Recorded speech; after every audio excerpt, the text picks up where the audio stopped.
fiscal house in order. Even during a deadly global pandemic, we have continued our focus on fiscal responsibility while protecting the working families and the state's most vulnerable people. That's earned us credit upgrades and reduced the burden on taxpayers. Today, we're taking another step in that direction. First, let me start by thanking valued stakeholders in the business and labor communities, as well as the legislature, who are continuing to work with my administration as part of an agreed bill process to address the deficit in the unemployment trust fund created by the pandemic. I'm very proud to have one of those legislative leaders here with me today, Leader Marcus Evans, as we share some important news with you. We all know that with the COVID-19 pandemic came a disaster of a different kind. Within a matter of weeks, unemployment skyrocketed from coast to coast back in 2020, all across the United States.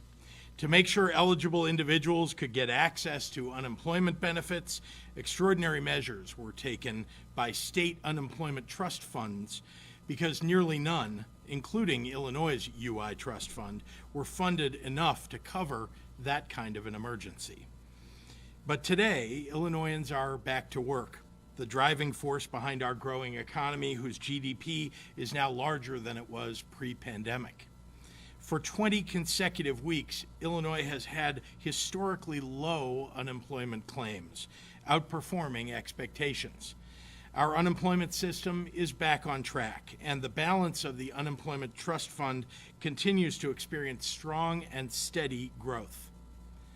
Thanks to Illinois' economic recovery, the Illinois Department of Employment Security has advised me that the UI Trust Fund balance is sufficient enough to pay down another $450 million of its pandemic-related debt. This payment will reduce the remaining balance of our loan by 25% and reduce interest costs by an estimated $10 million over the course of the next year. This announcement comes just months after the General Assembly and I directed $2.7 billion of federal ARPA dollars toward the loan, cutting the original $4.5 billion loan down to $1.8 billion. Today's action takes another major step toward eliminating pandemic-related UI debt, which we intended to complete by the end of this calendar year and will. I will work closely with the General Assembly to continue supporting the agreed bill process between labor and business to conclude negotiations. Today's announcement is yet another indicator that Illinois' fiscal decision-making is focused on debt reduction and continuing to put the state on firm fiscal footing for our working families. This year alone, Democrats in Illinois paid off a historic $5 billion in debt, eliminated the bill backlog left over by my predecessor, put an unprecedented $1 billion into the state's rainy day fund, and delivered an extra $500 million into our pension payment plan, saving taxpayers nearly $2 billion in the years ahead. We're in the midst of our fourth balanced budget in a row, a budget that's allowed us to provide $1.8 billion in tax relief to working families, to improve our K-12 schools, to invest in public safety, to make college and vocational training more affordable, to support the creation of a record number of small businesses in Illinois, and to drive job growth in every corner of our state.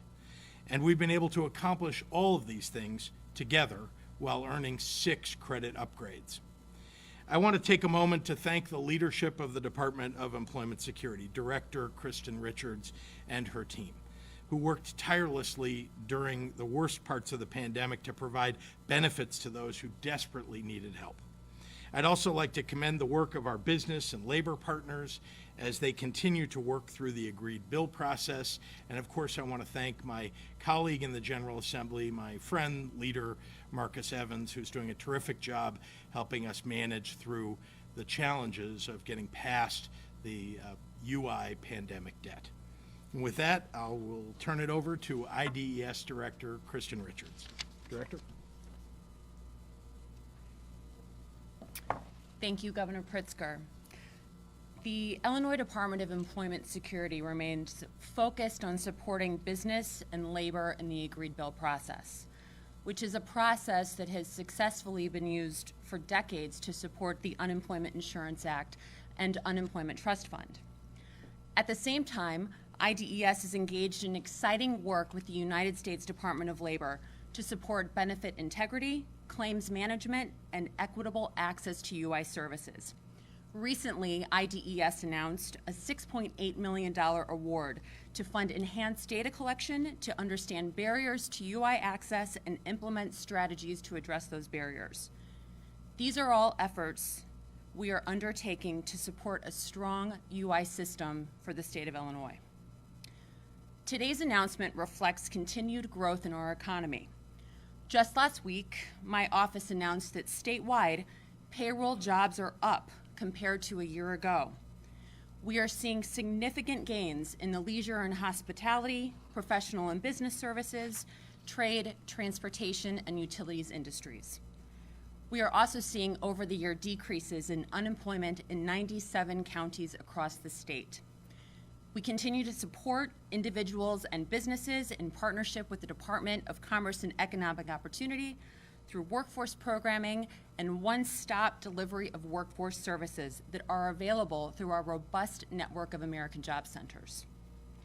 I'd like to thank Governor Pritzker for his leadership throughout the pandemic, and thank you to the over 1,100 employees of the Department of Employment Security who continue to diligently serve the public every day.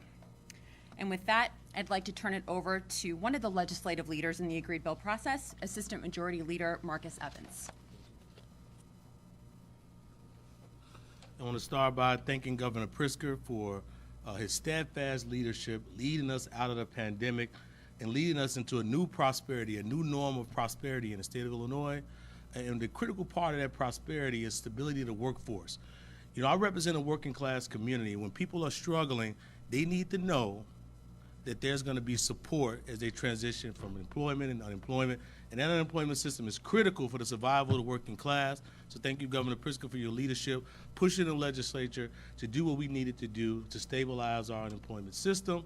And we did that under the leadership of my House Speaker, Emmanuel Chris Welsh, and our partnership with President Don Harmon and all the other legislative leaders got together and said, you know, we're going to take on the charge that Governor Pritzker set, and we're going to get this done. And of course, all of the staff, Director Richards, made it crystal clear that working class people in the state of Illinois will have support, will have that backstop of our UI system.